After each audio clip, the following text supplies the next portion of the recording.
Instructor Vex Thani had seen many species attempt the Galactic Combat Academy's entrance examinations over her 30-year career, but she had never witnessed a failure quite as spectacular as Marcus Chen's.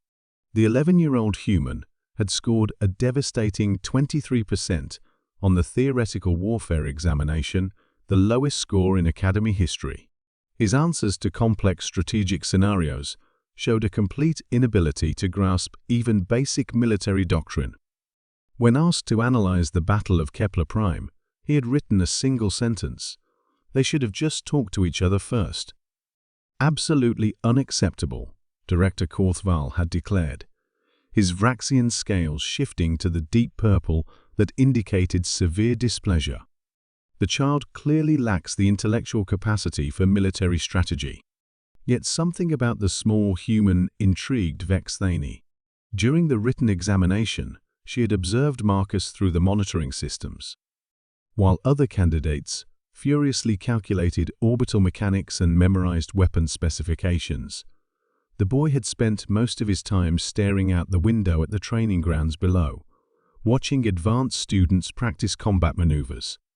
"Sir," she had ventured carefully, Academy regulations state that candidates may attempt the practical combat assessment regardless of theoretical scores, provided they meet basic physical requirements.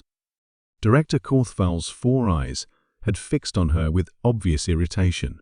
The practical assessment is designed for candidates who demonstrate strategic understanding.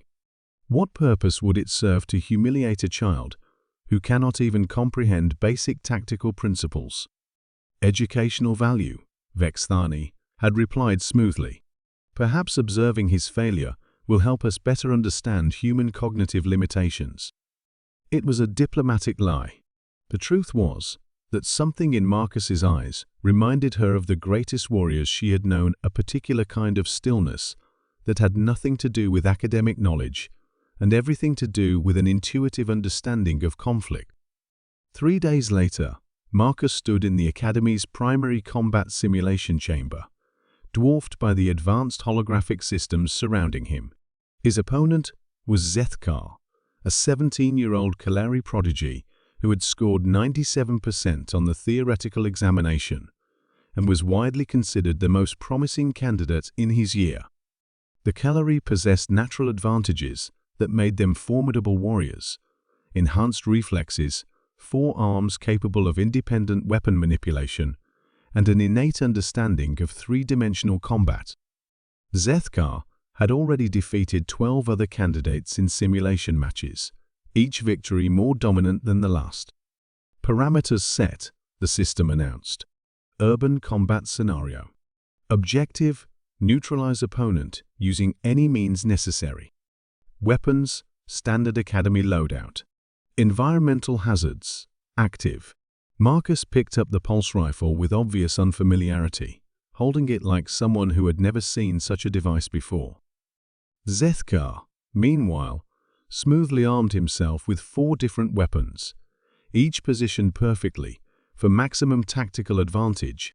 The simulation began with Marcus immediately discarding his rifle. Observers in the control room exchanged glances. Vex Thani found herself leaning forward while Director Korthval began muttering about the waste of Academy resources.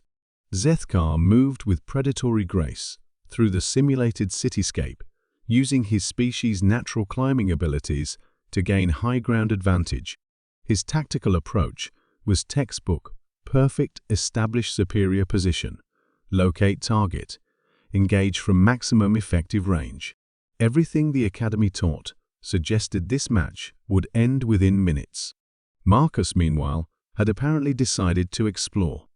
He wandered through the simulated streets with what appeared to be curious fascination, occasionally stopping to examine damaged vehicles or partially collapsed buildings. When Zethkar's first shots rang out from a rooftop position, Marcus didn't seek cover. He simply moved, flowing between obstacles with fluid economy of motion that seemed more like dancing than tactical maneuvering. "Impossible," whispered cadet instructor Nimtara. "Human reflexes aren't capable of that level of evasion." But Marcus wasn't relying on superhuman reflexes. As the simulation continued, it became clear that he was reading the environment in ways the Academy had never taught. He seemed to know where attacks would come from before they were fired, not through prediction or calculation, but through some intuitive understanding of his opponent's mindset. When Zethkar moved to a new sniper position, Marcus was already in motion toward a route that would render that position useless. When the Kalari attempted to flush him out with explosive charges, Marcus had somehow anticipated the strategy and positioned himself in the one location where the blast pattern would provide cover rather than exposure. 20 minutes into what should have been a 5-minute engagement, Zethkar was growing frustrated. His tactical superiority meant nothing if he couldn't pin down his target long enough to engage effectively. The human moved through the battlefield like smoke, never where logic said he should be, never responding to threats in ways that made strategic sense. Then Marcus did something that made every observer in the control room question their understanding of combat fundamentals. He began talking. "You're really good at this," his voice echoed through the simulation as he casually avoided another precisely aimed shot. "But you're thinking too hard. Combat isn't a math problem." Zethkar's response was a coordinated assault using all 4 weapons simultaneously, a devastating display of Kalari combat superiority that should have ended the match instantly.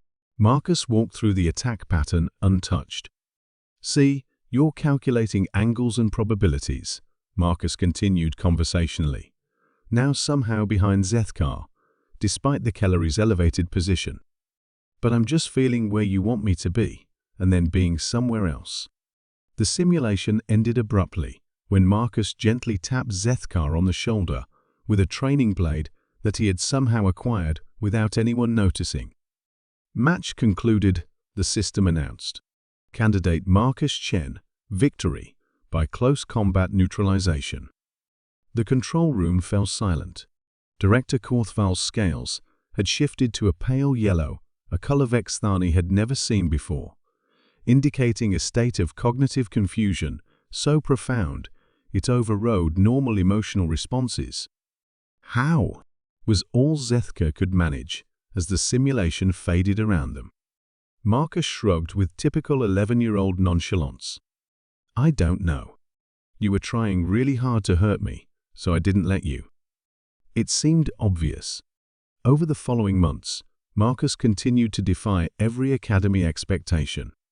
He failed theoretical examinations with remarkable consistency, while simultaneously demonstrating combat abilities that seasoned instructors struggled to comprehend. He couldn't explain tactical doctrine, but he could somehow sense the emotional state of opponents from across a battlefield. He failed weapons maintenance tests, but could use any weapon with instinctive mastery the moment he picked it up. His final examination was against an advanced AI system programmed with the combat knowledge of 50 different species. The AI lasted 3 minutes and 47 seconds before Marcus somehow convinced it to surrender a result that the system's programmers insisted was technically impossible. At graduation, Marcus stood at the head of his class in practical combat rankings, while simultaneously holding the record for the lowest cumulative theoretical scores in Academy history. When Director Korthval called his name for recognition, the boy walked to the podium with the same unhurried confidence he had shown in every simulation. "Cadet Chen," the director said, his voice carefully controlled, "you have presented us with a unique educational challenge. How do you explain your unusual approach to combat?" Marcus thought for a moment, then smiled with the straightforward honesty that had characterized all his interactions at the Academy. "I think maybe you're teaching people how to fight wars," he said. "But I just learned how to fight. Wars are complicated, but fighting is simple. You just have to care more about protecting people than about being right." As he accepted his Combat Excellence Medal, the first human to achieve such recognition, Vexthani realized that they hadn't been training Marcus at all. He had been teaching them,